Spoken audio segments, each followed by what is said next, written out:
Life with a narcissist. Damned if you do, damned if you don't. What happens when you push back to a narcissist? One of the great ironies of narcissistic abuse is this. Many family members of narcissists have experienced continual criticism that they're oversensitive, they take things too personally, they're overreacting, they're drama queens. This may be true, in that victims are often highly sensitive, highly empathic, and accountable people. And the narcissist enjoys the sport of poking at the wounds and sensitivities they know their intimate others have. Let's face it, almost anyone might become reactive when forced to live under the same roof as a narcissist. They can be impossibly mean and difficult. But it is the narcissist who is really the hypersensitive one. The inbuilt grandiosity and entitlement of a narcissist or sociopath is so huge, it is likely they genuinely experience the most minor of challenges or disagreement as a gross invasion to their superior self-image or ego, a narcissistic injury. So when they claim on a sworn affidavit or on social media or to anyone who will listen that it is their wife, child, sibling who is the abusive one, they genuinely believe it to be true in the moment. Their mind instantaneously deflects blame and attributes it to their poor, long-suffering family members, to the point of delusion. By this, I mean, no matter how reasonable, how gentle, how careful and considerate expressions of the following are, the delusional narcissist will experience and describe them as abusive. The narcissist will quite literally experience a no thank you, said quietly, gently and calmly, as having been shouted aggressively. They might even go so far as to recall a banal incident as having included a physical assault that never actually happened, outside the narcissist's warped perception, their protective justification mechanism. The narcissist will claim the fight, the race, the election was rigged, rather than accept defeat. They must win at all costs.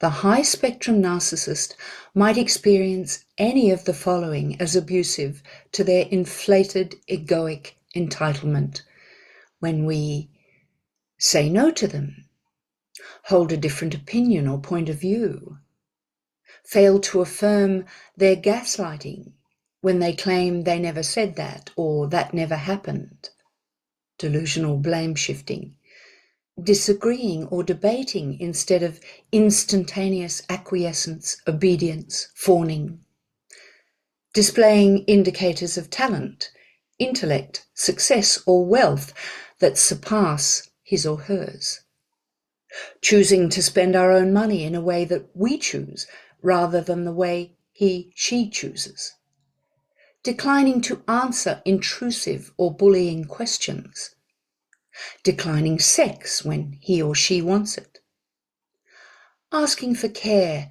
kindness, and consideration or basic understanding from the narcissist, crying, answering back, that is, defending oneself from his or her attack, criticism, jealousy, or paranoid delusions.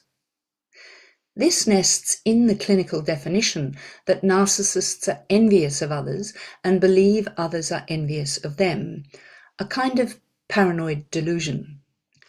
Disobeying, that is, choosing to do something a different way or ignore the demands and commands that have been given to or shouted at the victim on a prior occasion. Reacting with irritation, anger, fear, or insert normal human reaction here, at their unreasonable demands. Making a decision that affects the family in his or her absence without his or her permission. Observing moral or ethical principles he or she doesn't agree with. For example, refusing to tell a lie or break the law to achieve something the narcissist wants. Engaging in activities or interests that he or she doesn't approve of. Continuing relationships with people he or she doesn't approve of. Failing to prioritize the narcopath's needs, appointments, activities as being obviously more important than ours. Failing to adequately display gratitude or repay in kind perceived kindnesses by the narcissist. I call this the eternally grateful conundrum, as no matter how generously we reciprocate or pander to their needs, nothing will ever be enough in the eyes of the narcissist. They thrive on conditional giving in order to engender a sense of moral obligation in others.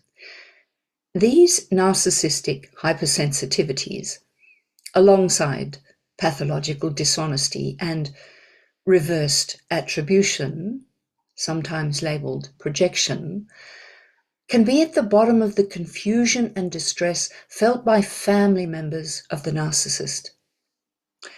Responding to a high-spectrum narcopath in a rational, compassionate, or agreeable way just doesn't work. Trying these tactics can send intimate others into a frenzy of dissonance and chaotic attempts to find a way to manage the relationship. It can cause obsessive negative rumination to the point of unhealthy codependency. I'm sure you can see why. Another great irony is that any of the behaviors just mentioned can also send the narcopath into a frenzy of narcissistic rage, thereby making the narcopath the real perpetrator of the very thing his or her delusional entitlement believes others are doing to him or her. Reverse attribution, in a nutshell. Knowingly accusing others of what they themselves are doing. This common phenomenon, known as DAVO in traditional domestic violence parlance, that is, deny, accuse, reverse victim and offender, is also supported by hidden structural factors of misogyny and sexism that feed the narcopath's entitlement.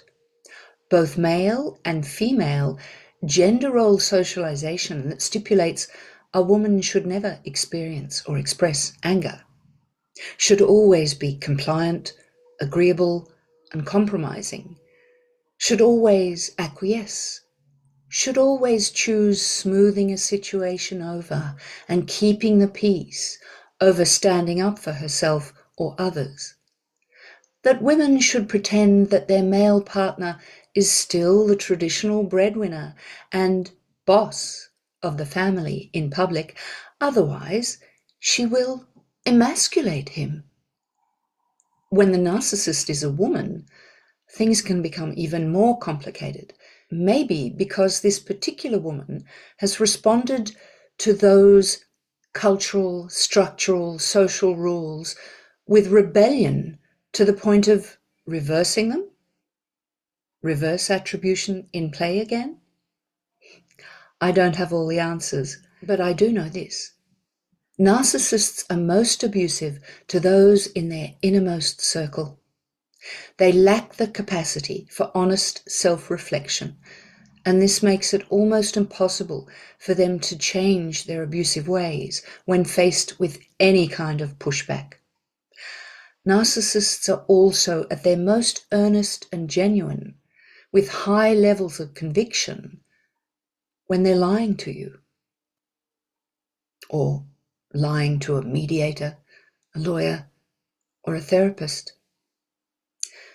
For those in love relationships with a narcissist, the shift from being a person who can do no wrong in the eyes of a narcissist to the person who can do no right is crazy making. From being idealized to being devalued and destroyed for no apparent reason, the victim survivor understandably feels pain that feels like being torn apart. No one around the victim survivor should minimize or disregard this pain. It's real. It's traumatic. It has a cause. If you're a friend or family of someone in this situation, let this be a guide.